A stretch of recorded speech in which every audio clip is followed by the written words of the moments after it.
Are recording the episode 100. My goodness. I think we may have talked about it once or twice. Yeah, a couple times. Obviously, I'm Jared Dyke. I'm Ben Glauser. And with us is the man, the myth, the legend, and the absolutely awesome George, Fantasy Rugby Geek. How are you, buddy? Crack a beer for us. This is celebratory. We don't need a reason to. Gentlemen, it's an honor to be with you today. 100 episodes. Wow. Where has that time gone? Yeah, I don't know how we got there. I don't either. But we did somehow. Who cares? Yeah, well, actually, I know how we got here. Yeah, we were stubborn. Well, one of us was stubborn. One of us had been talking about this for a little bit, a couple of weeks, maybe a couple months. Mm-hmm. And I was like, okay, cool. And that seems like something to do in the future. And it's amazing. And guys, congratulations. First of all, we've got lots of questions to go through today, but I just want to congratulate you guys. Yeah, we have. Huge milestone. It wasn't that long. I wasn't that long in the game of sticking stuff out on the internet. Whoa. You can't mark a milestone without something to actually to celebrate. That's really cool. That's really awesome. See if you can get it up to the let's see if everybody can see that. That was Ben and I's first recording together. Wow. Yeah. That was us. The first time. That was the first time Ben and I recorded. Look at it. Look at our microphones are all the wrong way. We didn't know better. I think that was before we even started. It was just a it's amazing. And look, great things start from small beginnings. And I wasn't long in the game of just sticking stuff out on the internet about fantasy rugby when you guys came online. Back then, there was no one else doing it. And I stumbled across you guys on Twitter. I was like, who are these guys? We were saying the same thing. Yeah, I was like, oh, who are we? And who's this guy? All right, well, let's... And, back then, we were finding our feet and working out what the hell we were doing. But fast forward a couple of years, and we've gone so far. I mean, doing things like the FRD show with Sam Roberts. Yes. And, I just want to pay tribute. You're putting great stuff out that often goes way beyond fantasy rugby. You're always supportive of everyone else in the fantasy rugby space, whether it's me, who just blogs about fantasy rugby and chat shit on Twitter, talented guys like Ed Kerr from the Rugby Mag, who's he's creating something special with his game. Yeah. He's actually making a difference in the rugby world with his Rugby Restart initiative. Yeah. Right. So you guys rock, and from the rest of the fantasy rugby world, congrats on 100 episodes. And thank you, cheers. Sir. Cheers to the next 100. Cheers, man. Thanks. Appreciate it. That means a lot because, this is it's a growing community. We're seeing now professional players getting involved and great, it is growing, but it does require support from each other. And that's one of the things we'll get to it later as to why we got into rugby, but it's such about, supporting each other and being there when your friend needs help, you help them. Absolutely. And Jared all of a sudden sends me this link of him on a podcast, like doing this. And I'm like, well, oh no, I guess I'm doing this. It wasn't it wasn't a question at that point. That wasn't an invite. That was a you're getting on this soon. Yeah. So that's awesome. That was absolutely the humblest of beginnings. I'm listening to Jared, like he's got a really good idea and really good stuff, but it's just him talking, and that's not going to work. The monologue doesn't work. No, it was so painful to do that, and it was just like, what? And you have no and I'm sure somebody out there has an idea, like how many times I had to restart myself after stuttering through God knows how much and just spitting out nonsense. And I was like, that didn't make I thought back to it every time that I did a unit, and I'm like, that didn't make any fucking sense whatsoever. So I'm gonna redo that and chopping and changing And then you realize after a while that it's like, I just said something didn't make sense. I'm just gonna go just move past it. On the next thing. Yeah. Keep moving. Yeah. I mean, we had a lot of support from the fantasy rugby community. Isn't huge right now, obviously, but the great thing about that is it's everybody's trying to lift each other up. And the fact that, I mean, let's be real. If I had gotten a boatload of shit, I'm not sure I would have done another episode. If I had gotten just so much shit that I couldn't handle it, I'm not sure I would have done another one. We didn't get any. We haven't really gotten much of anything. No, so that's nice. A little stick here and there, but Yeah. that's good for the soul. Usually about like, why did you have this guy sit? Because we don't like him this week. I don't know. I didn't like him. Sorry, he's your favorite player, but that's the nature of the game, though. We've all made picks that have absolutely stunk. Yeah, but that's why it's the game we love. Sometimes it just kicks you in the arse, and other times you could come up with a really sort of out there pick that ends up banging a hat trick. Yeah, it's like, ooh, that's not what I expected. Right. Yeah. Like nobody saw Dogwood this year turning into what he's turned into, and now he's in camp. Yeah.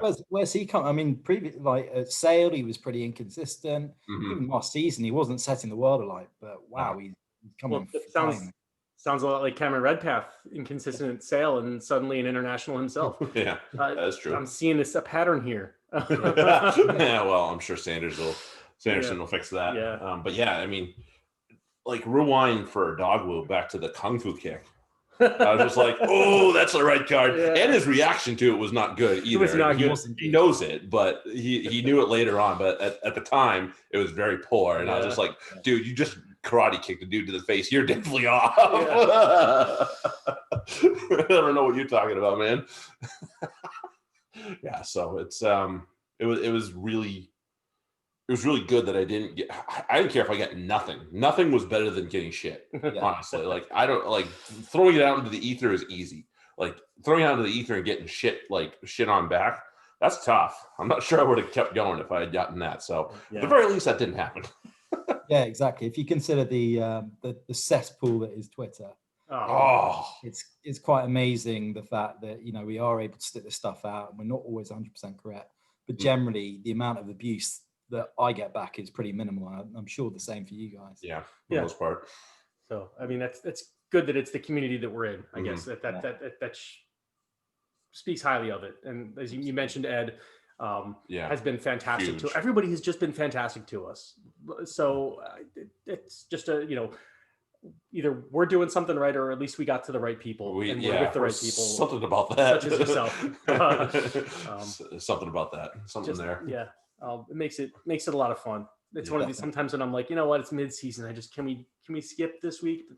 No, it's not. Let's keep going. And it's always worth it. It always puts a smile on my face. This is fun to do. It's not just that obviously we don't do this for the accolades, because it's not. If you haven't noticed, we don't get many. Right. And that's okay. We do it for ourselves and for the fun of it and for the community. So it's a side project that's obviously for us, but it's something we like, we enjoy. So let's be real, if we didn't have supportive significant others, and I'm sure George can attest to that as well. Yeah, having a very very patient and forgiving spouse has been extremely helpful. Well, especially that's true of everything, because I married a rugby player, and so we're just used to doing our own thing as well. Because I'm going off to my men's club, she's going off to her women's club. We'll meet up. We go to tournaments together.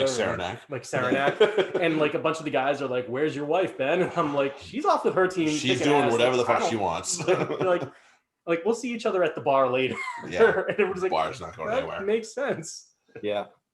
No, I'm in a similar position. Like, I played rugby up until I was 35, and then we had 3 kids in very quick succession, and that forced me to hang up the boots. Yeah. And then from then on, I needed something else. And fantasy sports, I've always been quite a fan of it. And it just grew and grew. I built the website on the train going to work each day. And nice little side passion. It's great. Yeah. And it's great. It's a great site.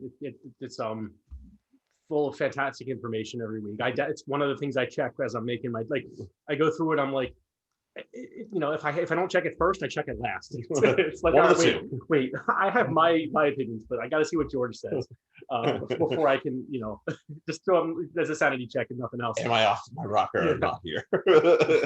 Yeah, it's a good point, actually, sanity checking. But the other thing is, like, doing it on a Friday, the last few Fridays, it's been a little bit challenging writing the picks at the same time as trying to get my team. I know we're in kind of the same boat. We're trying to do the sheet, the pain. That big page, and at the same time, we're trying to make sure that we don't screw our fantasy teams out of everything. So while FRD is spinning, I'm okay. Oh I can add some names here and there. Like, I think I've added this guy. Pretty please. I'll make it update to the sheet. Yeah. It's like add a guy, write a bit more of the picks. Right. Yeah. That's all you can really do. Yeah. And I mean, now that it's really funny when you go through it, like you're like, okay, oh, Wasps, Rollins is starting. I'm gonna throw him in, and then all of a sudden you go down the line, and like 2 teams later, and you're like, shit, JP Dupree is available. Why did for sale? Yeah. Why did I add Rollins? Right. It's like, God damn it! I didn't. Why was I thinking of that? I just wasn't looking through that. Yeah, because I was looking through the Wasps team, not you weren't sale at the time. You weren't and you look at sometimes you only get stuck, especially for you and I, where we're doing select teams. Right. You get stuck looking at one team a lot, so you get married into one person, and just by recency bias or the several times, however many times it's in your brain, and then you forget, oh fuck, this guy that I haven't looked at because he's not on our team. I was like, God damn it. I've done that at least 10 times easily. I'd be interested to hear actually people's techniques on a Friday. The problem is I'm in way too many leagues as it is as well. Yeah, well, as you're have a set process as to what they do. Do they just focus on outside backs first, midfielders? Do they look at certain teams first, certain teams that they think will do well? Even when the website's working fine, it's a mad dash to find people. Oh, absolutely. Certainly. Well, especially if you're, in the league that we're all in, that is cutthroat. Like get the guys you need now, because they will not be there tomorrow. Like Anton I snuck in, I can't remember who I got in front of him, and there was someone else. I think Carrick picked up someone as I hit the button and it was doing the spin, and I was like, okay, who do you want to drop? And I was like, this person, and did the spin, and it was like, Carrick already signed this. I'm like, son of a bitch. in that 5 seconds, I was like, God damn it, snuck right in there, you son of a bitch. Yeah, that's how it always. That's the life of fantasy, I suppose, in the grand scheme of things. That's what's great. I mean, that's what makes it fun. The waiver wire has always been big with fantasy football. Do you get the guy before anybody else does? Like, but then it's slightly different with football because everybody plays every week. Yeah, so, and the guys are playing. Right. Yeah. End of story. And so it's like, I'm going to pick this guy up because eventually, like especially like a rookie or something like that in football, you're going to pick a guy up because he's like, maybe he doesn't contribute right away. He's still sorting out his ass from his elbow. But like by week 8, 9, 10, he may be getting like 100 yards a game and a major contributor. Yeah. So I'm going to pick him up and hold on to him. You can't really do that with fantasy stash. Yeah. Can't really do that. And I enjoy that. There's no hiding room. Right. So it's like, all right, first come, here he is. For us, 7 a.m. on a Friday. Yeah, right. Go nuts. How is that? So we have our experience where it's first thing in the morning before I'm technically at work. I start my day around 8. Yeah. COVID helps with that. Before I'd probably actually be at work. But so how is it for you that it happens around lunchtime on a Midday, Friday? So it's bang on lunch break time. Yeah. And I may block out my calendar because. Do you ever get stuck in a meeting like an 11 o'clock? I don't want to get stuck in meetings. It's like 5 to go, and you're like, you like to get another 10 minutes in the meeting at least. Yeah, I mean, my guys, bye. I have so many meetings anyways at work normally, so it's just like, fine, right, this is my time. It's lunch break. I'm doing it however I see fit, and I'm updating my FRD team. So there you go. But, yep, that's exactly it. Yeah.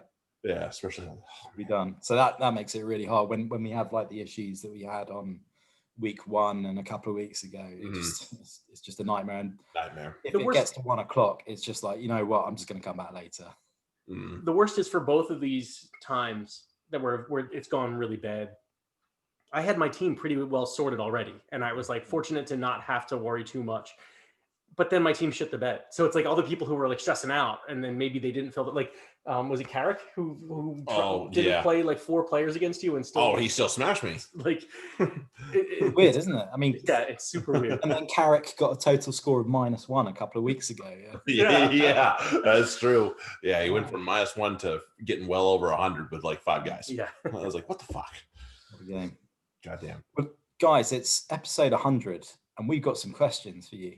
Oh, yes, we do. There we go. Yes, we do.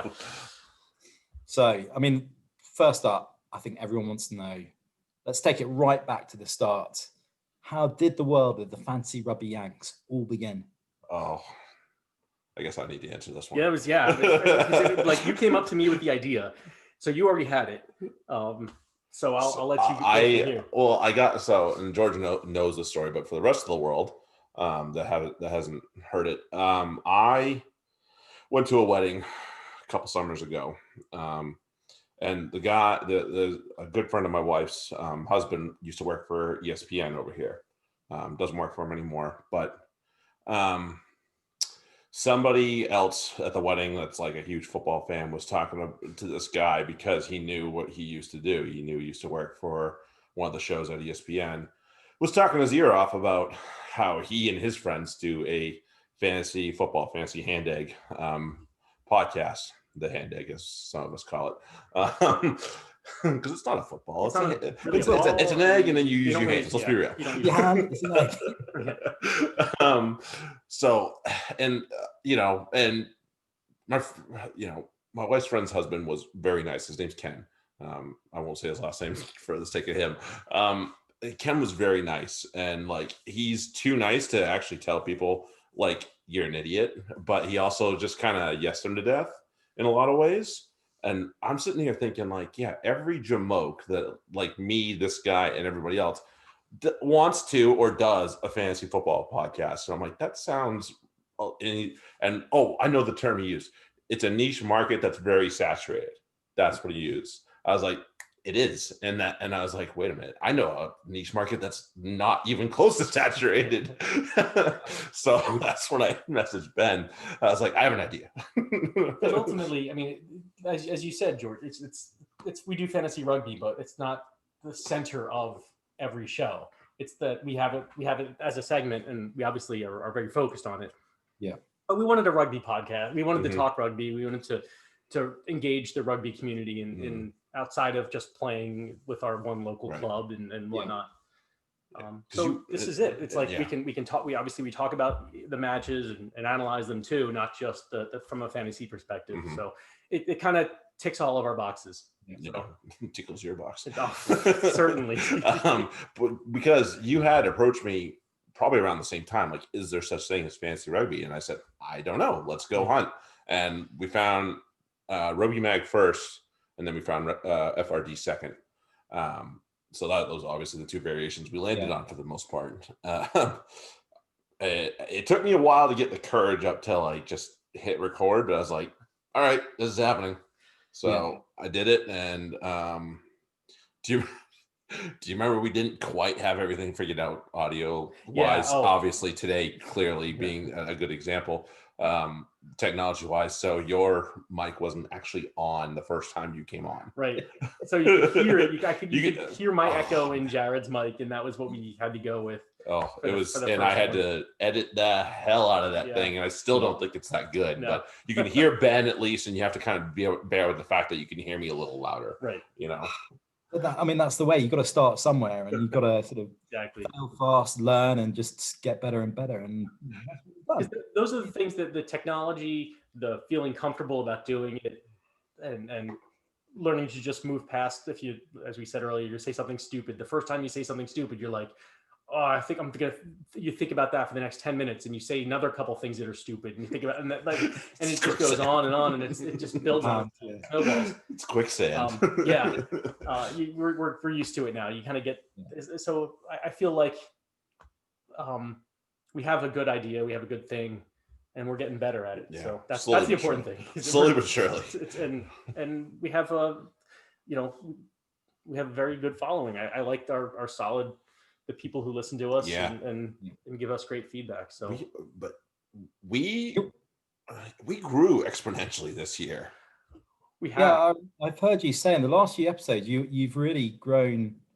You're growing your following, and is it worldwide as well? Is it? Yeah, I could tell you that the list of countries that we've hit, and whether this is somebody on the travels or not, whatever it is, I don't know. I don't know the data well enough. It doesn't tell me anything in that detail, but the list of countries we've hit is pretty wide, but obviously the main places that we find ourselves are the UK and here.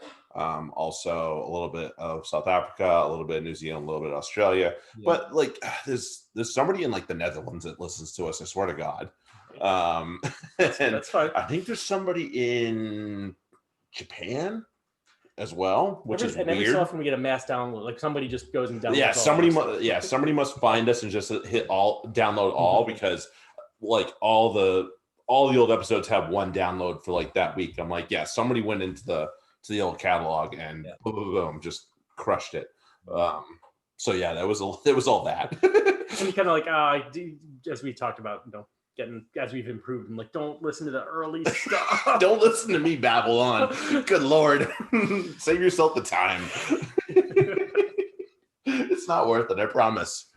And then we we had James come on, and that was so much fun. And then it's odd, the episodes that get like with James when he came on, that makes sense. We're talking Six Nations usually, and we're previewing it from a rugby perspective more than a fantasy rugby perspective, and that kind of makes sense. That goes across a lot of boundaries right there. It's the ones that gain traction and have most downloads that are just like, why that one? A lot of the draft ones are usually high.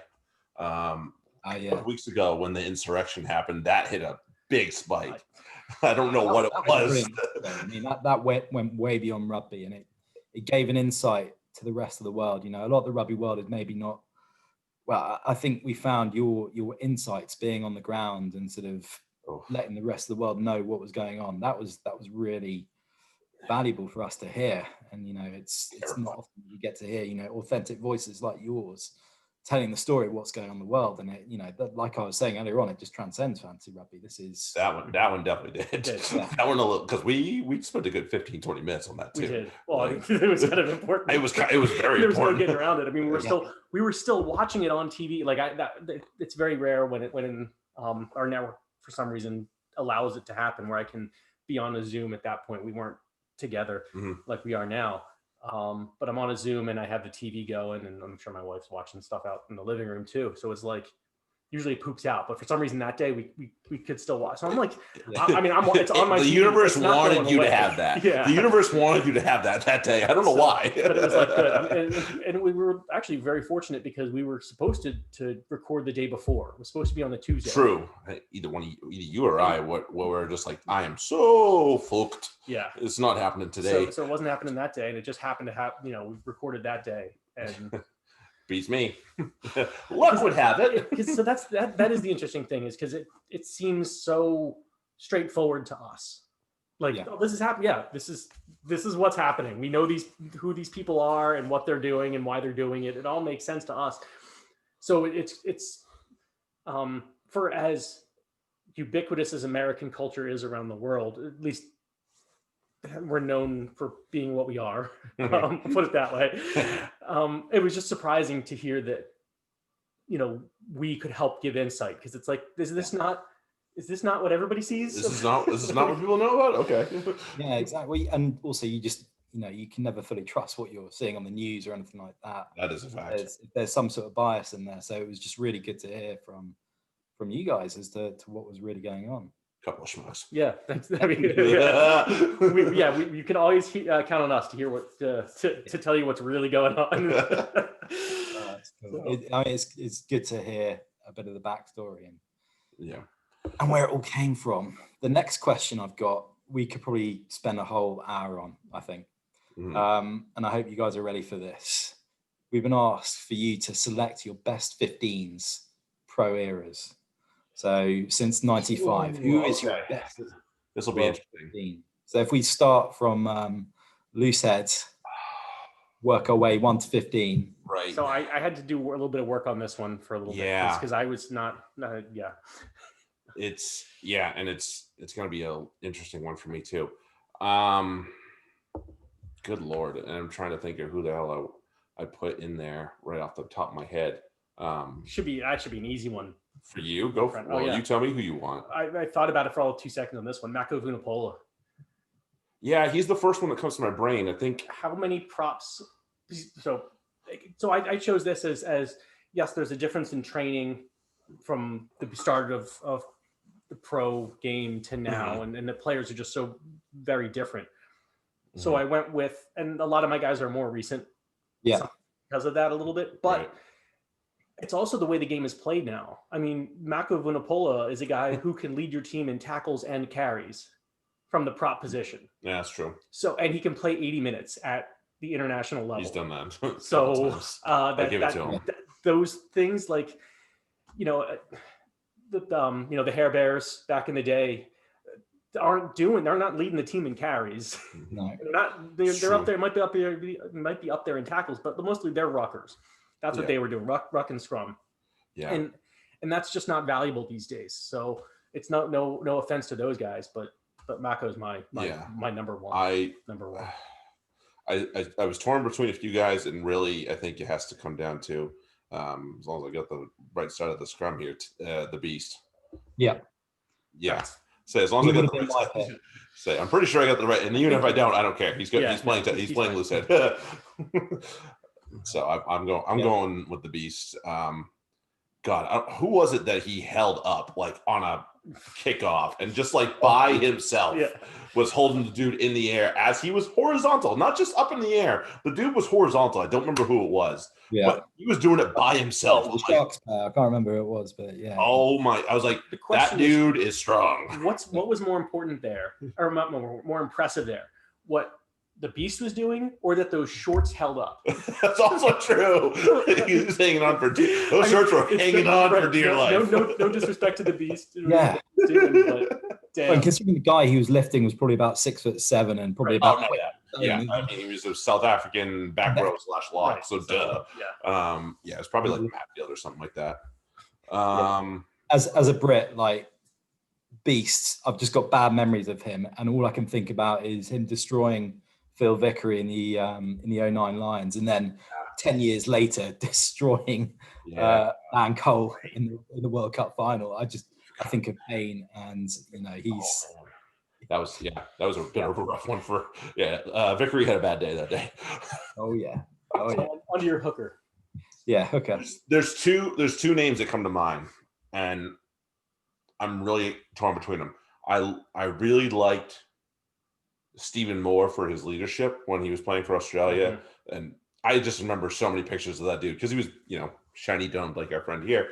Lot of blood on that man. And he never ever wanted to come out. So I'll give him, and obviously he got them to a final, and I'm not sure a lot of people backed Australia to get to the final in 15. And those gorgeous eyes he's got. But then the other one is like this dynamic and again, just all around toughness of Rafa Ibanez from France. Like I remember him way back, and I was just like, this dude's really fucking good. Like he was dynamic at the hooker position before a lot of hookers were that dynamic. You know what I mean?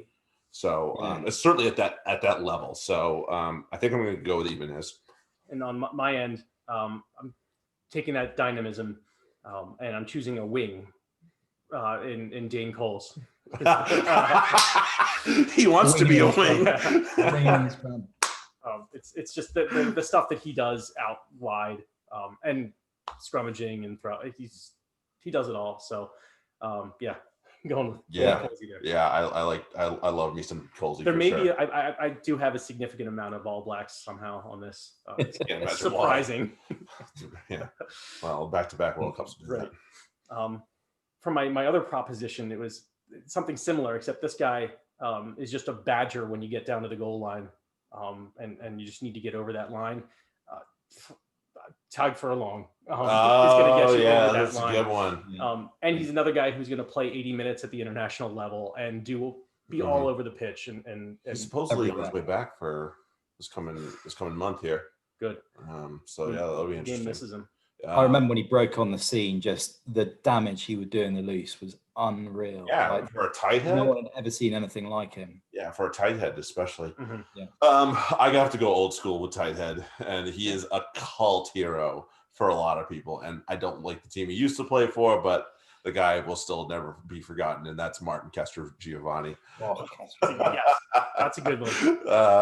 If I ever have one Italian that stays in my team forever, no disrespect to Parise, Yeah. it's Martin Kester Giovanni. That dude just kept going, and he could scrum with the best of them. I was like, good luck. That is the one dude I do not want to scrum against. Like, forget it. As a loose head, no way. I don't want any part of that.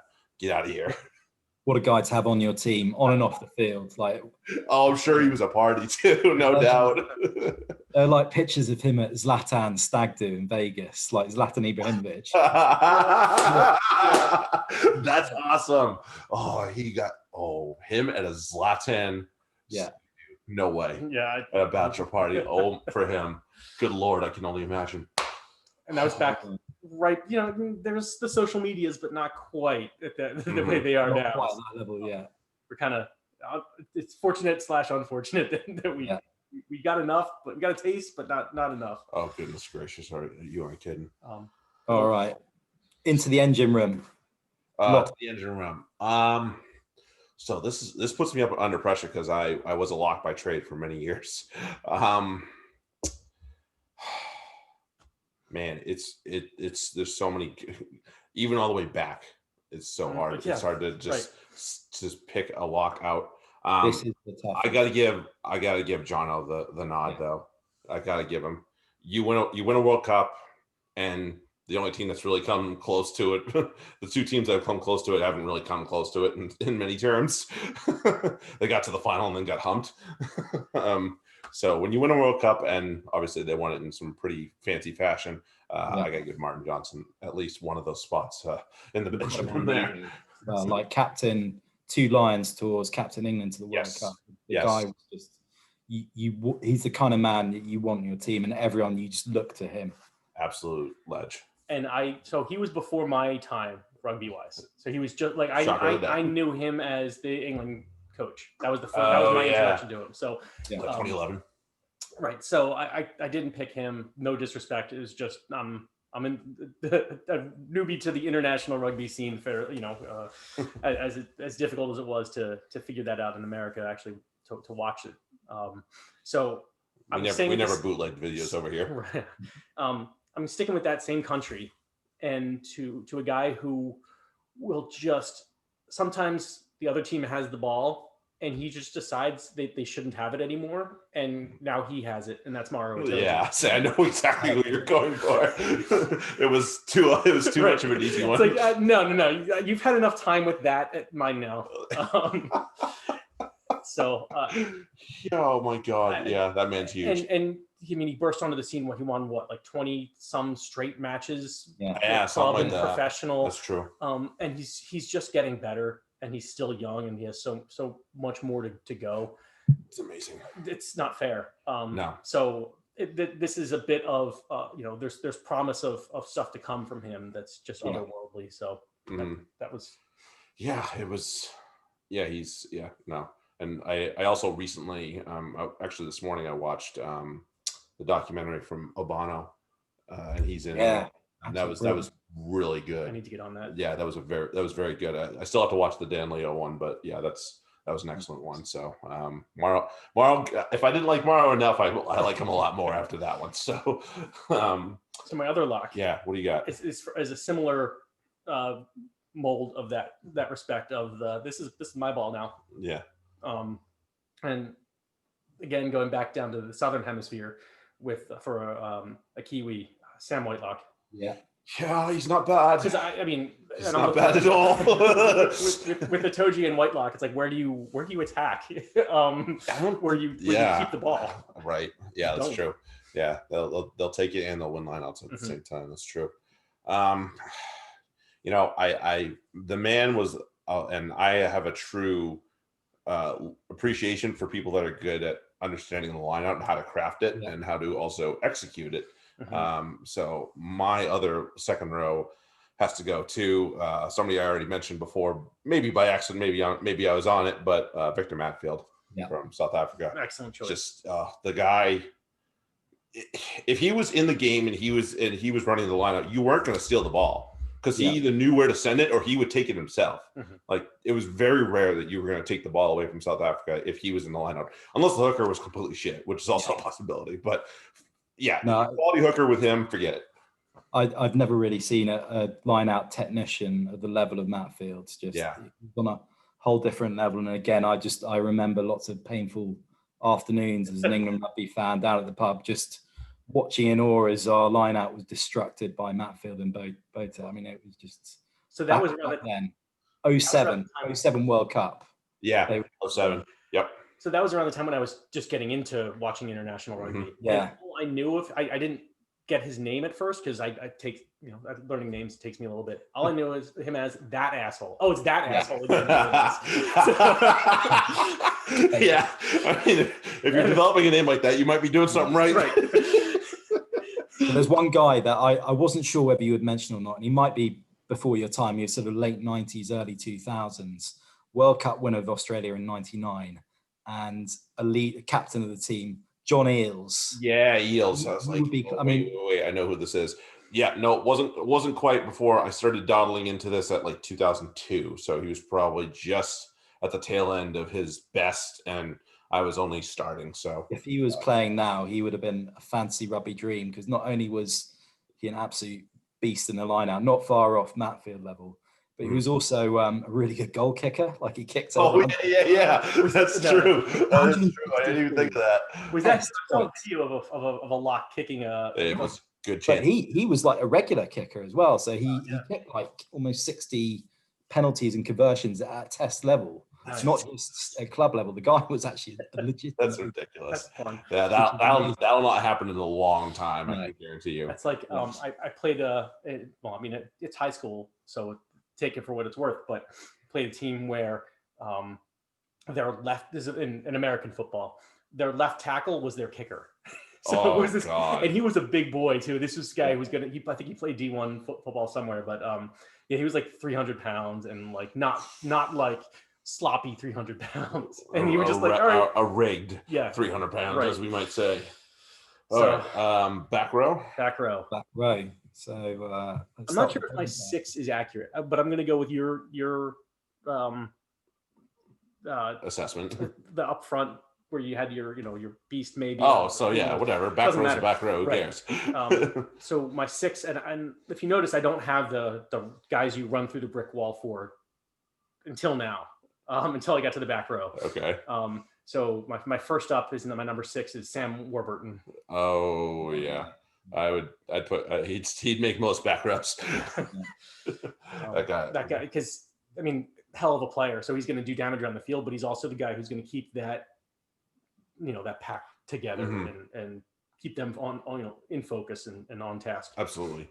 Another great leader as well. Right. Yeah.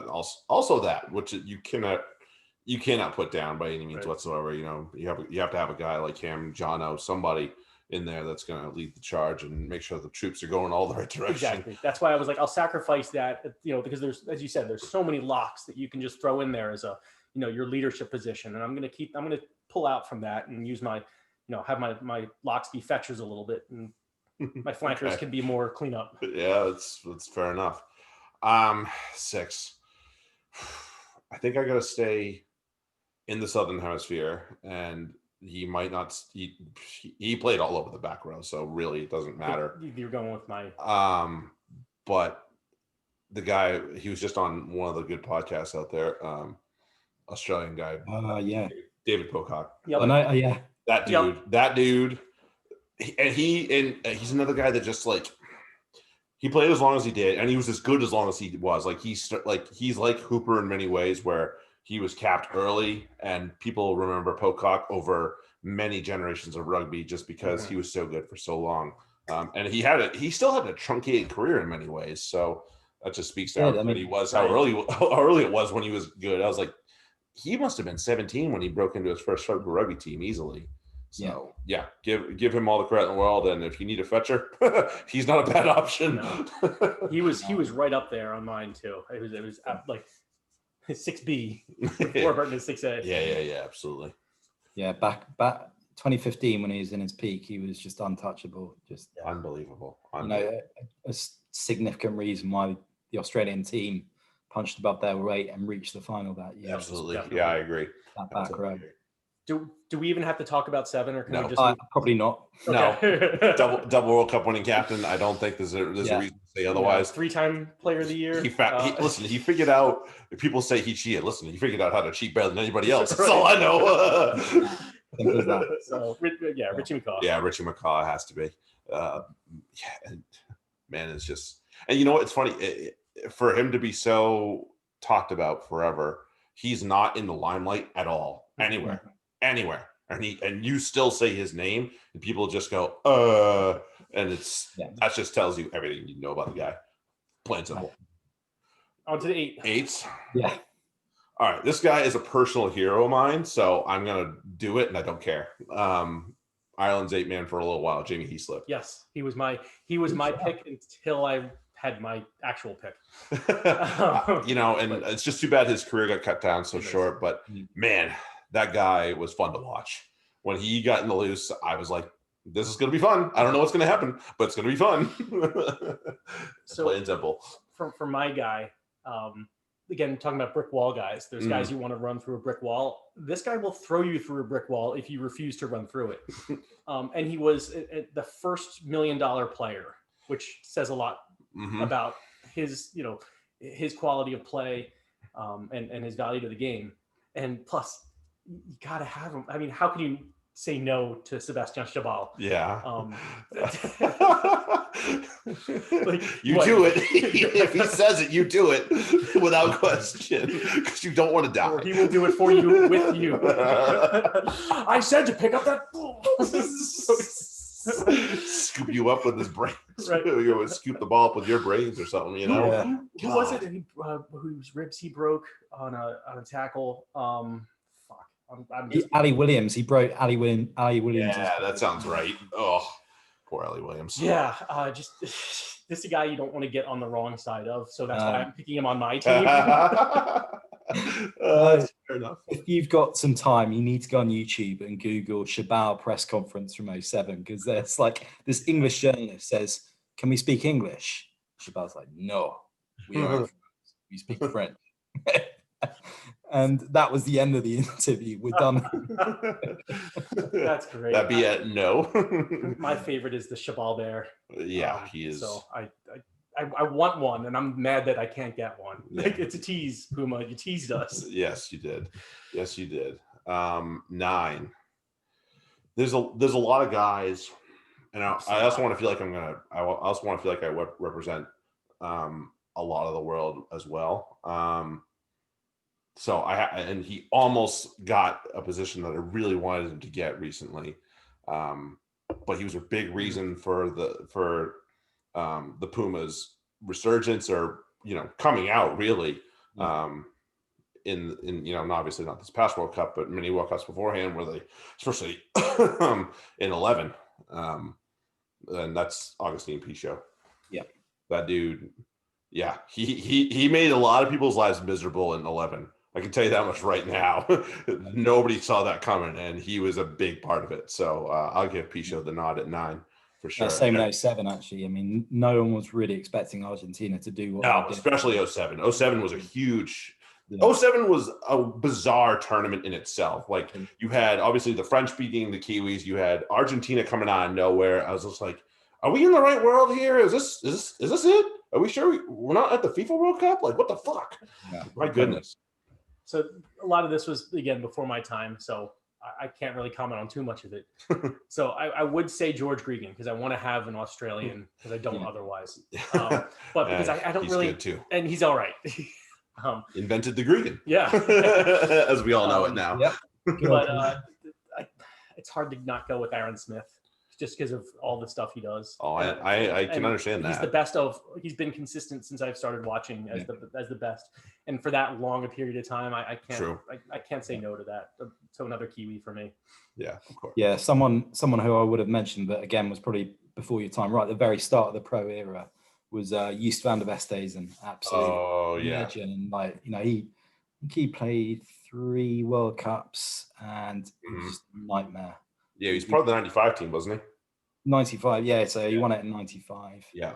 99, Yeah. 03. Oh, name. And he was just another one of those players who, if you saw him on the team sheet against England, and I'm going back on memories of being in the pub watching these games, and it was always a night afternoon. If Eust was on the field, it's like, oh, here we go. It's about to be a rough day. Yeah. Right. I'm interested to see what you've gone with here. 10's going to be either unanimous or a split, and I don't think it's going to be. It's going to be one of two guys. It's going to be one of two guys. I don't think it's. I have and this will be not a good memory for George. I have a very vivid memory of this guy just absolutely destroying the Lions. So do I. Almost single-handedly, and making his name known to the world, because he was replacing Carlos Spencer, who was a good player in his own right. And then he made himself his own man and got himself 2 World Cups on top of that. And he's still playing today in some way capacity. It's Dan Carter. Yeah. One of the greatest individual performances I've ever seen on a rugby field. I was a young kid, had not watched much rugby in my life. And I would just remember watching it and going, this Carter guy's pretty fucking good. Yeah, he's my 10 also. He was, there's no disrespect to Johnny Wilkinson, right. And the guy was a legend in his own right. And to have the clangers to hit that drop goal that he hit is, you can't speak enough to it. But I don't know. Yeah, it's really hard to say no to Dan Carter. Right. That's all it is. Not disrespecting either one. 11. So I went with this guy. Was one of my inspirations for being interested in rugby, because I'm coming again from a football background where they're looking for the biggest. It doesn't matter. They kind of want fastest, but they want someone who's going to win that physical battle. Yeah. And rugby had been explained to me as really a game for everyone. There's a position for everyone, as long as there is. If you can do the thing, you can still make the tackles, whatever size you are. You can break the tackles, especially. And this guy was okay at doing that. And just a joy to watch. And even now bringing him up, he was just does my heart really well. Shane Williams, I knew it. The Wizard. That dude, that would just disappear. That YouTube video of him just sticking his hand out and the cleat landing in it is epic. I mean, I think he deserves to be on the team just for that. Oh, man. Just a miracle worker. I love Shane Williams. And I'm going to go with somebody else that has a fond World Cup memory. And he's going to be, Brian Habana is still seeing this guy in his sleep. And I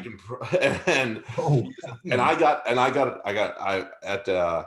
a chance to actually meet him and talk and get a picture with him. And he is, without a doubt, going to go down in folklore forever in the United States rugby history. And that's Taku Nkwanya. My goodness. And he just, so from Clever to McDonald, and I don't remember who else it was. And then Taku took it the rest of the way. And Habana's still seeing him like, bye. He actually got voted as one of the better tries in Champions Cup history too. Nice. He scored, Biarritz. He scored an absolute. That's the one. He's a fantastic player. So. Yeah, and that was kind of his coming out. This dude's really fast, and him gassing Habana was like one of the ultimate jaw drop moments in Rugby World Cup history. It's just like, what just happened? Who's this guy that just burned Brian Habana? Nobody knew who he was, but he just made his And I remember Wiles talking about it sometime in the last few months. Just this dude was very quiet but very raw, and they knew if they got him the ball, it was going to be bad news for a lot of people. Sure enough, that dude, I like that guy. What are we gonna do for 12? Yeah, let's go into the centers. I struggled with it until it popped in there, and then I couldn't think of anybody else, and I wouldn't think of anybody else but Sonny Bill Williams. Ooh. Because of all the things he can do from that position. I like Sonny Bill. Love me a Sonny Bill. And and he does everything you need from him. He can crash hard. He can take you around the edge. He can offload a little bit, just a little bit. Just a bit. And that's that much. and that to me, it's what more can you want from a 12? Yeah. 12 is used so unthinkingly by so many teams. Obviously not the Kiwis. So yeah, that's true. That is Sunny Bill true. at 12 to me. Yeah, I'll take that. Yeah, I mean, he was in the same era as Marnono as well, who also played a lot of 12, and he would have been up there for me as well. Yeah. Oh, I love Nanu. The interview he did with GBR or whatever it was, maybe it was House of Rugby before that, but just listening to him made me love him more. I almost went with the two of them as my 12, 13. I'm like, that's not fun. Too many Kiwis. So. That's not a fun. It's not 12, 13. Next one comes off the bet and shit. Yeah, that's the worst part. Like guys used to have to play against Nanu for about 60, 70 odd minutes, and then Sonny Bill comes on, and like that's not fair. Like, come on, man, cut him some slack. Oh man, yeah, that was never good news at all. I'm going to rewind a little bit more because we need this. My team needs a Welshman. And the guy was pretty good. Played a little bit around the midfield somewhere, a lot. Kicked the points pretty well. Henson, guy was pretty good. And another one that was I was just getting into the whole thing, and I don't remember who the hell he was playing for. I just remember seeing him and being like, "That's Gavin Henson. Okay, he's pretty good. I like this guy." But yeah, his name just kind of blew my mind when I first started. So pretty good stuff from the Welshman, and this team needs a Welshman. So I will definitely give him a nod for sure. Good shout. Okay, and then 13. 13. I went back to Northern Hemisphere, and back to a guy who you would run through a brick wall for, because are we gonna have the same 13? Possibly. Yeah. But mine's Brian O'Driscoll, the guy that does the self pass. Yeah. That self pass highlight. I was just like, no, that he did do that. Wow. I mean, he didn't score a try off it, but he got some good meters. But just the fact that he executed it as well as he did, I was just like, holy shit. And obviously the old adage of, I think the defense was like, holy shit too. Yeah, the defense probably was a little bit too. And then the old adage of tomato and whether or not to put it in a fruit salad, and that's right. Knowledge is to know that tomato is a fruit, but wisdom is no, not to put it in a fruit salad. Yep. Yeah, and and on top of all that, the character that he was, knew how to perform on the world stage, knew how to perform on the Champions Cup stage for Leinster more often than not. Yeah, that dude's got a few trophies in his cabinet. Yeah, man. I mean, he's like my all-time favorite fantasy rugby player as well. Like for many years, the only fantasy rugby game that existed was the ESPN Six Nations. Yes. And he was just so like he'd be the first name on my team list. Got to go in. That dude was just another level, and he was a talisman on top of all that, and we captained Ireland a bunch. So got to be the O'Driscoll dude. I like that guy. So we're almost there. 14. I don't have too many of this country in my team, but to not put them in is almost feels like blasphemy and sacrilegious. So are we gonna have the same guy then? Probably. Who do you got? Jonah Lomu. See, I don't have him. I do. There's a lot of, and it's just, and there's never a disrespect to Jonah if you don't put him in your team, but there's a lot about Jonah that speaks beyond rugby. And, back to the Nanu, talking about Nano needed to bring him to the airport. And Nano talked about, whose car? What do I do with the car? Keep it for the week.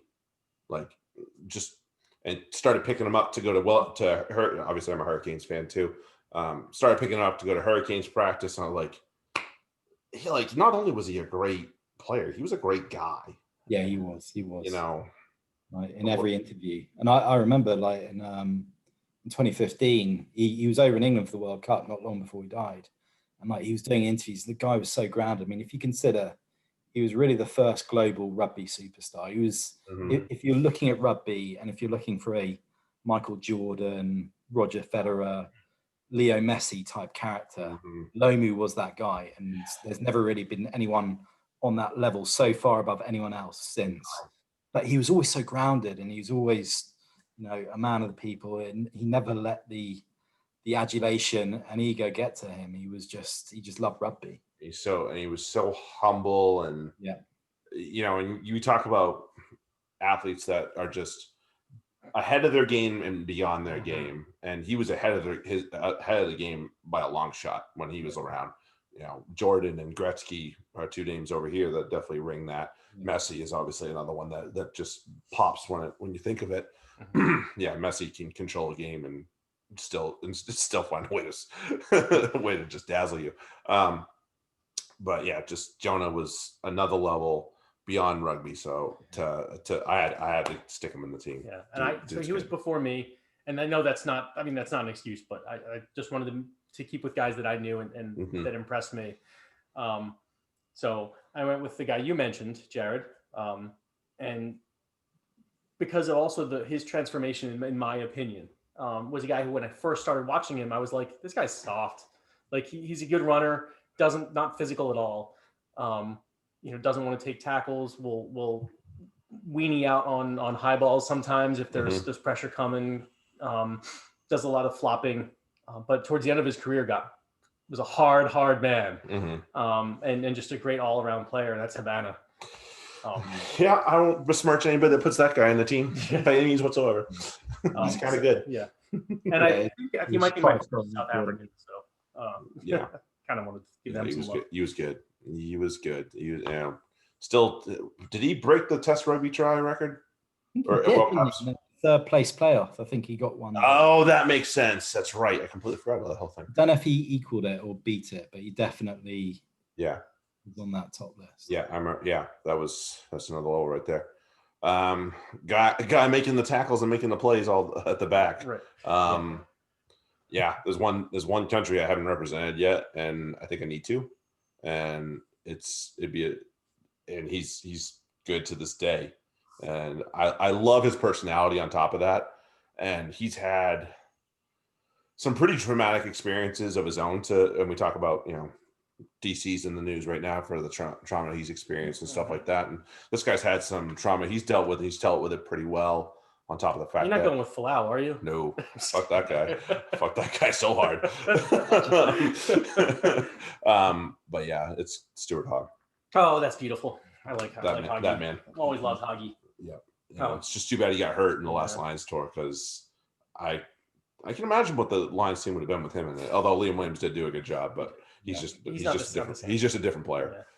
Yeah. My 15 is a guy who actually has an argument to be made at 10 on this list, but he's not going in over DC. Okay. Yep. Not going in over Wilkinson. Fair enough. But he belongs on the team, and because he burst onto the scene at 15 because of Dan Carter. They had to put him somewhere, and oh wait, no, this guy can play fucking anywhere. So he's gonna play 15 for me, Bowden Barrett. Yeah. Okay. Yeah. Quite good, and he's made a name for himself at 15 recently. So yeah, not bad. I like it. I like him. I hope he comes back to New Zealand at some point. So he'll be back. Yeah. We're going to miss him in Super Rugby when we're doing our FRD drafts in a couple of weeks. That's going to be a big name missing. Oh, good picks, lads. That's a solid 15. Thank you. Yeah, that I think we covered quite a few bases with it too. So that's a good thing. It wasn't the same the whole time, but it was also the same sometimes where it was kind of obvious. And I'm happy that I got to give a nod to some of the players who got me into the game in the first place. Who I was like, I can connect with them, and now I'm connecting with other players and more. I have a bigger understanding, but the guys like the opposite ends of the spectrum with Shane and Chabal. Yeah. The brawn and the wit. The twinkle toes. Those are what really got me into like, oh, there's such versatility in this game, and gotta love it. Totally. I love it. Nice. So from what was probably quite a long question to what will be a rapid fire question, I'm very interested to hear what you guys think of this. This is describe each tier 1 nation in one word. So what we're going to do, we're including Fiji in the tier 1 list of nations. I was looking at Wikipedia just to definitely get the list of tier 1 nations. Yeah. It's interesting. Italy still qualified despite the fact they're ranked 14 in the world. So there you go. So we're going to go in reverse order of world rankings. Okay. You guys ready? Okay, go for it. Do it. Italy. Potential. Present. They're there. There. Fiji. Fun. Style. Just fun. You watch a Fiji game, you're in for some fun. Yeah. Japan. Inspiring. Yeah. I'm trying to think of the word I want to use here. Newbie's too easy. Yeah, fresh. There we go. That's a good one. That's good. That's a good one. Okay, Wales. Hopeful. Inconsistent. Yeah.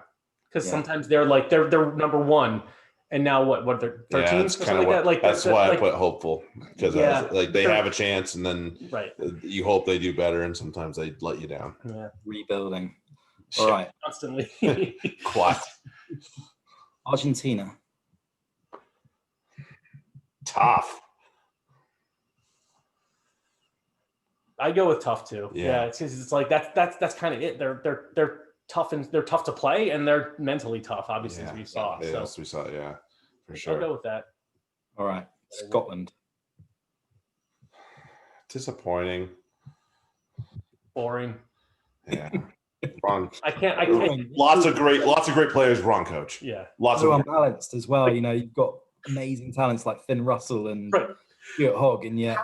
How is that possible? That we're talking, I can call a team with Hamish Watson, with Finn Russell, with Stuart Hogg, and Kinghorn and all those Harris and all these guys, and even like McNally as their hooker, awesome runner, and just but they're fucking boring. Right. But Australia. Exciting. I'm looking forward to I like the new blood they're doing. So optimistic. Yeah. Optimistic. Good one. I like that. Yep. Ireland. Determined. Because I don't think they're almost boring, but they win. So that turns into determination. Because it's like they'll just grind you the fuck down. Yeah. Stubborn. Stubborn. That's a good one. Stubborn. Just a lot of the same, despite all the talent they have. But but it gets done. So that's the thing. Right. That's the thing. Except in World Cup years where it all comes on. Yeah, beats the shit out of me. No idea. All right, France. Oh, Flair. Come on. Like, Flair. Just love it. Love it, love it, love it. Flair. My mind is one word repeated 3 times. Play, play, play. Jouer.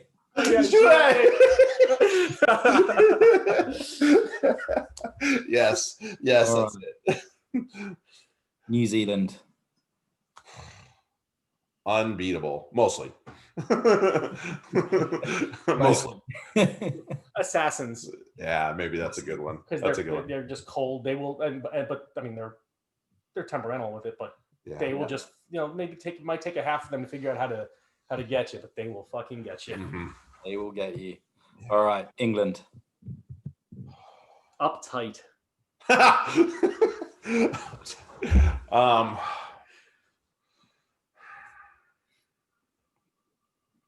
Trying to think here. I've used a couple of words that I want to use with this too, which is sad.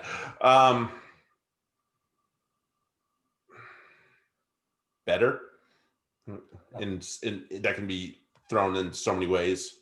Yeah, they are better than them. Yeah, there's they could do better. They're better than a lot of people. Like, it just seems like it fits in a lot of categories that you would describe England in right now. They just it seems like they make decisions because that's the decision that has been made in the past. That's why they went with uptight. Like George Ford's their fly half. Why is he the fly half? Well, because he's the fly half. Yeah, but and Ben Young can't throw a fucking pass. Why is he the 9? Because he's the 9. He's the 9. I don't know. So, I don't have that answer right now. And just their I still have nightmares about Ben Young's passing in the World Cup final. It wakes me up at night in a cold sweat. Yeah. And he's still on the fucking team, even with Ben. Hopefully not for much longer. Very happy to see him handling there now. Hoops for Eddie Jones, because he's and leaves a club that he's grown up with. Yeah. Kind of, and pushed him to the stage. And Eddie's like, okay, I want to see you do it with another club. And he's like, okay, and I want you to be the leader instead of Wigglesworth, and then leaning on Wigglesworth. And he goes and he does it, and he doesn't select him. And I'm like, and he's killing Youngs on the. It's like, yeah, what more can you do? Yeah, not a whole lot for the kid. No, not much for the kid to do, unfortunately, at this point. I think he's damned if he does, damned if he doesn't at this point. Poor guy. All right. And then last but definitely not least, South Africa. Physical. Good Lord Almighty. Oh my. If they can't beat you with any sort of speed, which they have, clearly Kolbe, and even like Mac Mapimpi, but like they'll just beat you to death. My goodness. Yeah, that's why. I mean, with what I was talking about earlier with Matt Field, assholes. And I say that with all the respect in the world. It's not endearing. It's not a bad thing. It's endearing. They will asshole you, and then they give it to Kolbe to finish. Good Lord. It's like it's so built into their culture as well. I remember at school playing a touring team from Maritzburg College, which actually had Butch James was from that school. Quite a well-known school in South Africa. And I remember them coming over to a man, every single person, their opposite man was at least a foot taller. They were huge. And it was just like, oh my God, we've been playing with boys. Now these are the men. It's You're just going to die. the biggest 16-year-olds you've ever seen in your life. And we were like, okay, this is real rugby. What's in the water down there? Right. It's unbelievable. But, it was so nice to have beers with them afterwards as well. That's the thing. Yeah. They're like they because they're so nice generally off the pitch after the match. It's just like, you were such a dick on the pitch. And now you're going to give me a beer. Like, oh, it's going to be like that now? Oh, okay, give me that beer and we'll be friends. But damn it, why are you such an asshole on the pitch? Shit. Yeah, no kidding. Yeah, I know it. Good one.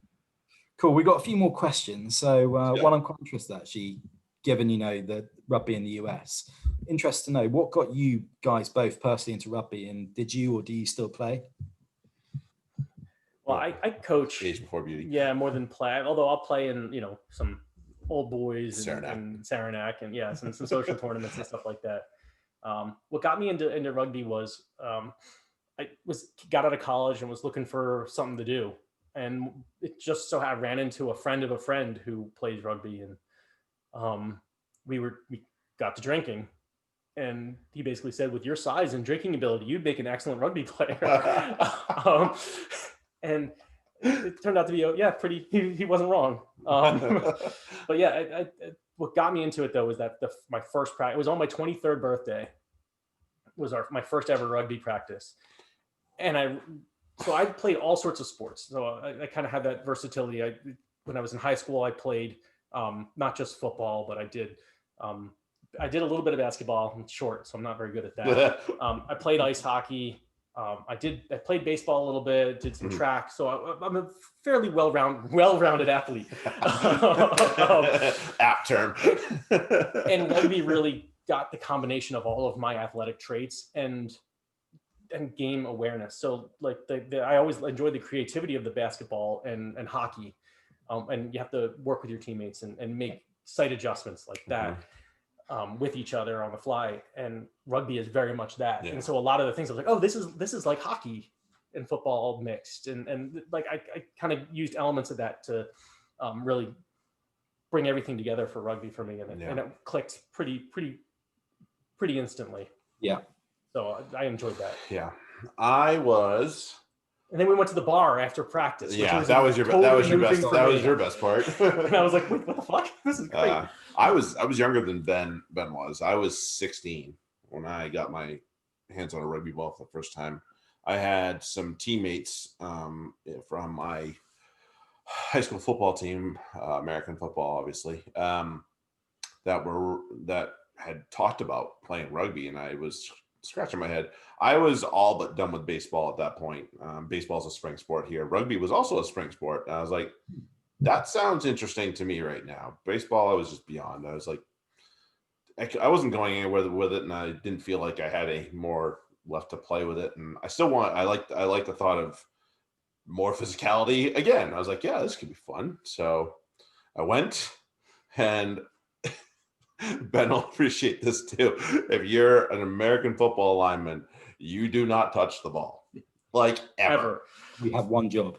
Yeah, Right. you block for it. Right. That's the best. Yeah. They gave me the ball and they're like, pass it. And I'm like, and then they passed it. I'm like, wait, so am I supposed to handle this thing too? They're like, yeah. I was like, ooh, this is way more fun. As a 16-year-old kid that like just wants to have some fun and doesn't want to just be stuck in the mud. Granted, there was some fun about being stuck in the mud and playing high school football, but I got my hands on that as a sophomore. I scored my first try that year, and you could not have. My mother was like, "Is this really what you want to do?" Because you had to sign a permission slip saying, like, I have insurance and I won't sue the club, because it was a youth club. It wasn't a high school team. It was just a club's youth team, basically. So my mom had to sign the permission slip. And I was like, I'm either doing nothing or I'm doing this in the spring. Yeah. She's like, fuck, fine, signs it, sends me off. And I haven't really done a whole lot of letting it down since. I had a year off for injury, and I had a year off for personal reasons. And other than that, I've pretty much played every year, and I'm still assuming that this bullshit that we're in the middle of right now goes away sometime in the next 6 months. I do plan on stepping on the pitch again. So that might. What's your team? Boston Rugby. Yep. Nice. Yeah, Boston Rugby. Yeah, that's how we met. Actually, both of our first practice was with Boston. It was our first practice with Boston. We both moved together. And it was like, all right, new people over here. Whatever. Oh, hey, how you doing? Hi, how are you? All right, cool. We've been somehow inseparable ever since. It was like just like that. It was. You know what it was? It was that Nerf Root tournament. That was that too. It was that Nerf Root tournament. Tournaments are huge. And that really is what. So, the practice and really getting the game helped me to be like, yeah, I'll do this. And then the feeling after the morning after my first match, not just the first match and the drink up and all that, but when the morning after, and I hadn't had that feeling since I'd stopped playing football, which is I'm tired and I'm sore, but man, it was that fun and it was worth it. And I want to do it again next week. Yeah. Not tomorrow, next week. and then the first tournament, you go down and we went to a tournament called Rites of Spring. And it was in Baltimore, and it was at the time. At least it felt massive to me. And then you went to Saranac. Well, yeah, but that tournament also shrank over the years. But it was it always a special place in my heart where like we just did it up, and we playing hungover on a Sunday for hardware. It's you learn a lot about yourself. Yes, you did, and your teammates. But you learn a lot about yourself. That tournament, we got House number one. So when you get skunked in a tournament, you're not playing on Sunday. So what do? You go out. Yeah, absolutely. 100%. So we got skunked. So we're like, all right, we're drinking. Yeah, and that was a good night. I think I ended up with so we got hotel rooms. Somebody found a hotel that had hot tubs in each room. And we're like, oh, that'd be good for recovery. Pool and spa. And no, we were like 3 a.m. playing cards, like 5 of us in a whirlpool. Recovery my ass. We were smoking and drinking. Oh God, carrying on, and that's. Oh man, those kinds of experiences unify teams and players. Right. Did we play golf the next summer together too? That helped. Yeah. We had a couple of golf outings, right? Which also helped. But yeah, that Nerf Root tournament where we got absolutely housed on the field, but then we got housed in the bar afterwards. That helped. That'll do. That helped. So that's where we started, and that's where this started. That's the best thing about rugby. Just in the bar with your teammates afterwards. Yeah. With the opponents, can't beat it. Yeah, it's a good day. It's a good day. Nice. So have you watched any live games outside the US? Have you traveled abroad to watch?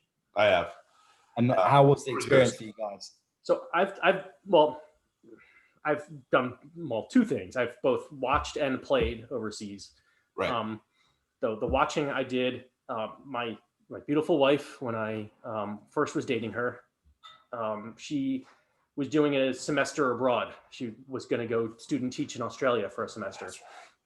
And I was like, well, this is fucking awesome. This is a good reason to go to Australia. And I have free, I don't have to get a hotel or anything like that. I just have to get plane tickets to Melbourne. That was the year the Commonwealth Games were in Melbourne. And it was actually over my birthday. So I spent my birthday, my 25th birthday, in Australia, 26th birthday, sorry, in Australia, watching the Commonwealth Games sevens all day. Nice. And that was just because it's sevens, you have people from everywhere, and it's Commonwealth Games, Yeah, so it's people true. have flown. Like we're walking out, and then the England fans had just beaten Australia at the end of Is the that day. when Matt Tate was just running wild? I think so. That name sounds familiar. I still have the program back home. But yeah, it was, and I think it was Ugandan rugby was there, and like they scored a try, and the crowd went nuts because it was like they were getting their ass beat most of the game. And I think they ended up winning that game. They scored 2 tries, but the first try they scored was their first of the day, and the whole crowd erupted for them. Everyone was behind them, and it was like, it's such a great atmosphere. I'm impressed you can remember, because we go to the Twickenham Sevens every year. I've never remembered a single bit of rugby that's ever happened on those days. It's just been an absolute beer and just. Well, it was my first time. I was still with the girl. I was still, we were been dating under a year, so it was a lot of. I remember the skirt she was wearing. I remember a lot of things from that day. Identified that day, I suppose, a little bit better than others, I'm sure. Yeah. I was lucky enough. I had a loved one that passed away and left me some money, and I knew they would have wanted me to do an experience and not just like spend it on something silly, like. God knows we all had student loans and debt and whatever, but like that'll always be there. So I wanted to have an experience. So for Georgia's sake, student loans. Don't need to talk about that.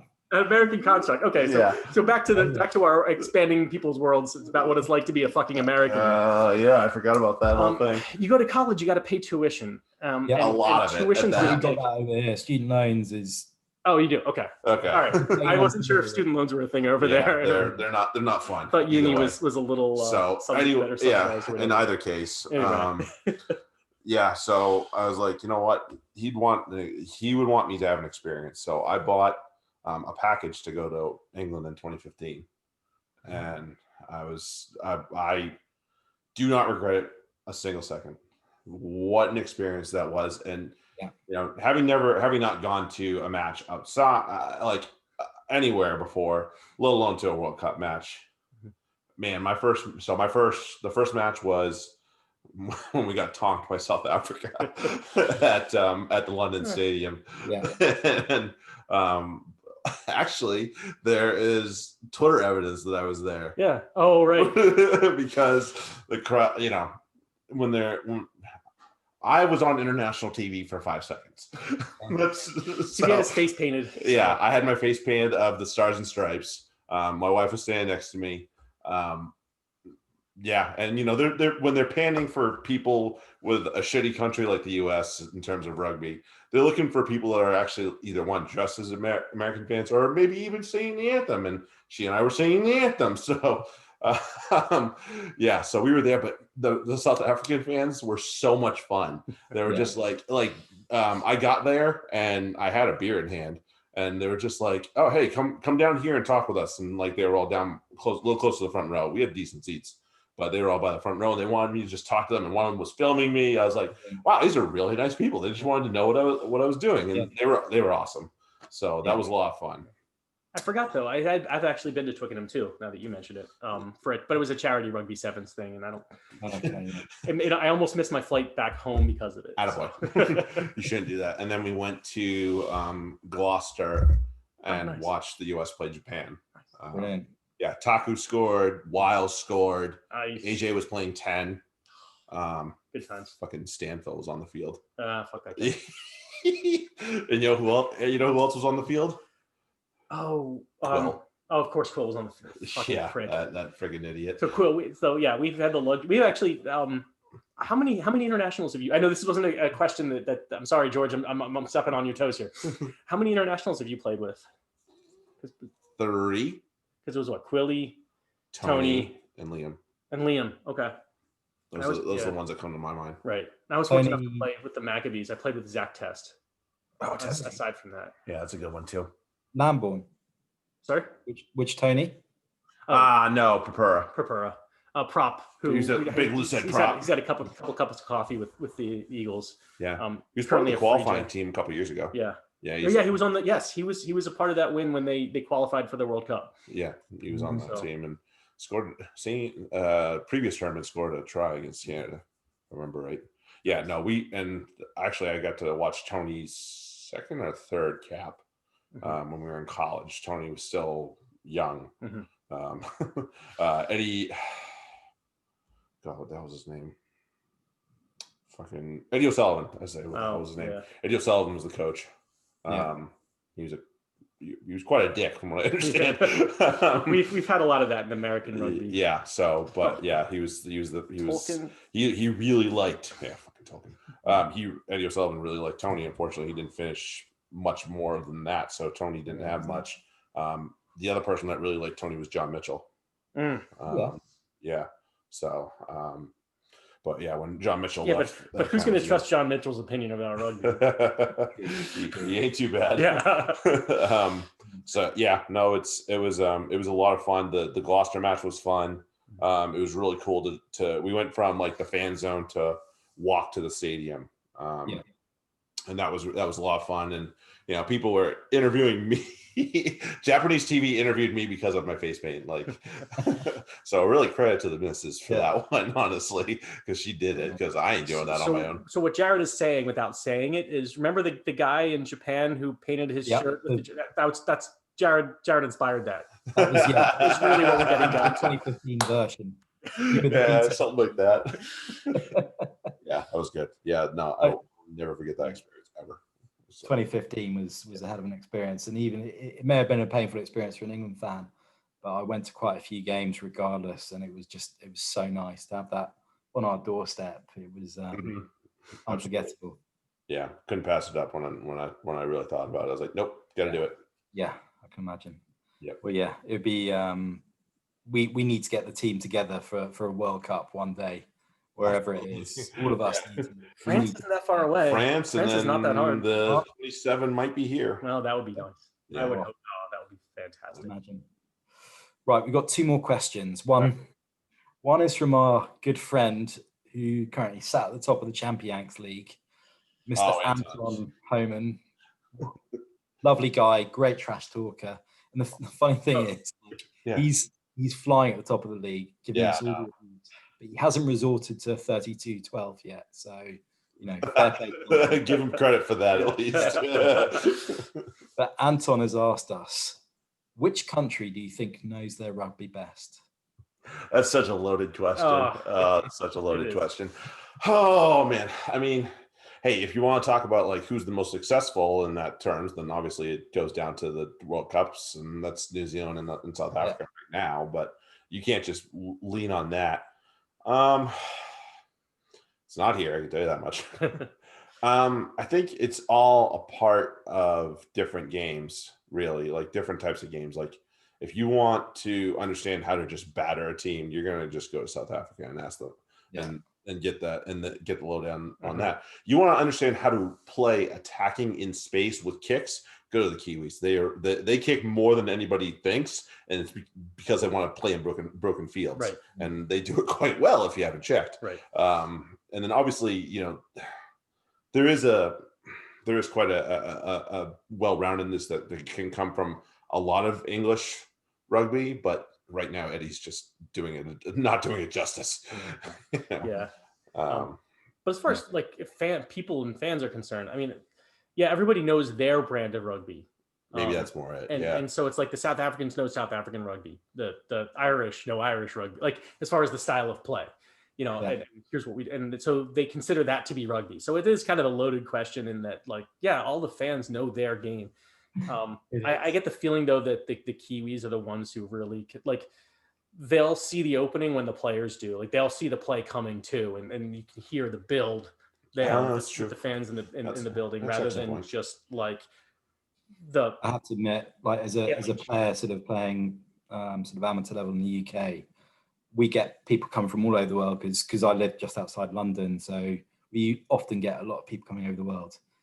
And it's the Kiwis. If I ever play with a Kiwi, I'm always learning. I'm constantly learning and reading the game in a completely different way. But that said, I mean, come on, everyone who I met who's a rugby fan, there's just some good people there. It's the rugby culture is strong, right, regardless of the country. It's in their culture. It's what they do. So and they know they can be like, yeah, I understand what the South Africans are doing there. I just don't like it because that's not the way they play. A lot of people might say that too. But I've talked to people who are very knowledgeable, for like Irish rugby. We had a coach who kind of volunteered with our team a little bit, who were like, well, this is how Ireland does it, and it's like, well, that's great how Ireland does it, but how are Ireland doing right now? Like, let's talk about playing, more than just that one thing. And because Boston being and there's a couple Irish people in Boston if you don't know. Oh yeah. So a lot of the rugby in Boston is very Irish centric. So it's like, talking to him, I'm like, you're and I'm no disrespect to him, that's why I'm not naming him, but it's like, you're not bringing anything new that these players don't know already, like how to bash somebody and how to play in tight quarters. It's the overall play that we need to. So I find that a lot of the countries know their individual style of play, and that's about it. Yeah, no, I agree with that, and I also feel like a lot of in-country rugby is known well, and then outside of that, it's tough to pick a country that knows it across the board. Right. Well, because there is that. Yeah, the Kiwis are a little bit dismissive. Oh, absolutely. Yeah, absolutely. They do stuff up there. Yeah, they call it rugby. And I think the lucky thing for Ben and I in this situation, as lucky as we may or may not be as Americans and American rugby fans, Ben and I don't have to be centered to one country, one team, one league. We can have a nice scope and understand what's going on with, God rest the Jaguars, all them, the Sunwolves, and then, all the South African teams, the Kiwis, Super Rugby AU, and then come to the Northern Hemisphere and go across all the good teams, the high-end teams in the Champions Cup, and then, pick them apart in their own leagues as well. So that's the fun part. And, we hope that international feel obviously comes to the MLR as that gets better, so that'll be good, and you'll figure out which teams are playing which style, but just by where the coach is from. I think the Arrows are from have Howley, so obviously interesting. So that'll influence their play. I have a feeling. A little Welsh to them. Nice one. Well, good answer to a very loaded question there. Yeah, doing our best to that. And then coming full circle with our final question. So coming back to the podcast, tell me about your favorite podcast that you've done. I think that the when we did our first Six Nations preview with James, the three of us. Yeah. I laughed my ass off all the way through that. Oh my God, did I ever? Like that to me was my favorite one to do. Just for that, and then the follow up when we closed it out. Yeah, that was. Oh man, talking about wooden handles and. I don't even see. That's the thing. I don't even remember what we talked about. Yeah, I remember that part. I remember that part quite vividly. Nah, it sounds like I should remember it. Smoothing down the handle and whatnot. That, and then we talked about, for me, as far as like just other moments, doing the podcast with Sam was so much fun. Oh, that was when great. We did that. That wasn't our podcast. Yeah, it wasn't, but it was still a lot of fun. Yeah. The Six Nations, that first Six Nations podcast was a goddamn riot. My goodness, I've not gotten to the level of almost peeing myself while doing a podcast since, and we've laughed pretty hard at a lot of them, but that was pretty bad. Yeah. And then the one we did at the pub downtown with Tony and Tig. Yeah, watching that was a really good time. And we didn't end up putting, I think the recordings on YouTube. I don't think the audio was actually ever distributed, but that's okay. It's out there. And that was a lot of fun. It was good interchange, because sometimes it was the four of us, sometimes it was you and Tig, sometimes it was me and Tig, sometimes it was you and Tony. Right. And it was good interchange to just be able to mix it up, mix and match as we did. And it was just picking the brains of a couple of guys that have seen quite a bit of the world and played professionally, played at good levels. Yeah. So Tig is formerly of Connacht. So he's is he the Free Jacks now? Yes, Yep. yes, and then obviously Tony is in the Free Jackson, has had a cup of coffee with a couple other teams as well, along with the Eagles. Yeah.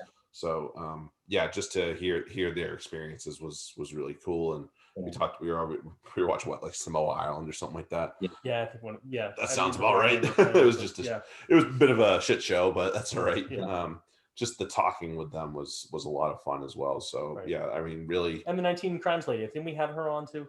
to plug her stuff. Yeah, we were, well, because they were feeding me something that was delicious. That's all I know. It tasted amazing. I was a little loopy afterwards, but it was amazing. It's so a winery. Yeah. So we keep feeding. Yeah. Like if you want to keep feeding me that beautiful stuff, you can talk for 5 minutes. Right. I'm good. Yeah. So that's why we let her do that. I was like, yeah, this tastes pretty good. I still have a mug too. I still have the shirts too. Oh, I don't even know what I did with my shirt. That's gone. I think that's gone. But I still have the mug. It works quite well. Nice. Those are fun. Those are a good time. Awesome. Well, here's to the next 100, guys. Yeah. Thanks. Congrats on the huge milestone, and onwards and upwards. Keep on going. George, thank you so much for joining us. Yeah, thanks for hanging out with us, man. It's a pleasure. And Honored to especially be for the part of this support. big milestone episode. Yeah, well, maybe we get to 500 sometime. Well, let's get to 200. I guess we can. We'll take it 100 at a Oh time. man, we gotta go slow about this. Oh Yeah. shit. Yeah, I guess we got to 200. To 101. We got to 100 before we could even think about it. So Right. maybe that'll be here before we know it. So that'll be good. So it's a lot of fun. We appreciate you. We appreciate our better halves for putting up with our bullshit, especially when we first started the whole thing. And we weren't in this place where there's space. Right. We were in my 1-bedroom tiny home that we had to ban my wife to the bedroom for. Right. And God bless her for doing that. And even when we went over to your place a couple times for a couple of the draft ones, just to for your missus to put up with me coming in with all my bullshit. And the dog not getting in the way too much. That's right. The dog. Yeah, keep an eye on the dog. That usually helps too. It helps when the dog's not howling in the middle of the podcast. That's true. You did that for our first live draft, I think it was. Yeah, but we really cut it out. No big deal. Yeah.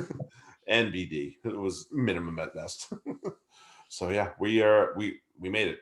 Who knew? But awesome. So for everybody that's listening, we'll be back to business this week. Mm-hmm. We got Prem to talk about. We got Six Nations to talk about. It's gonna be hopefully a fun time. Six Nations is up in the air.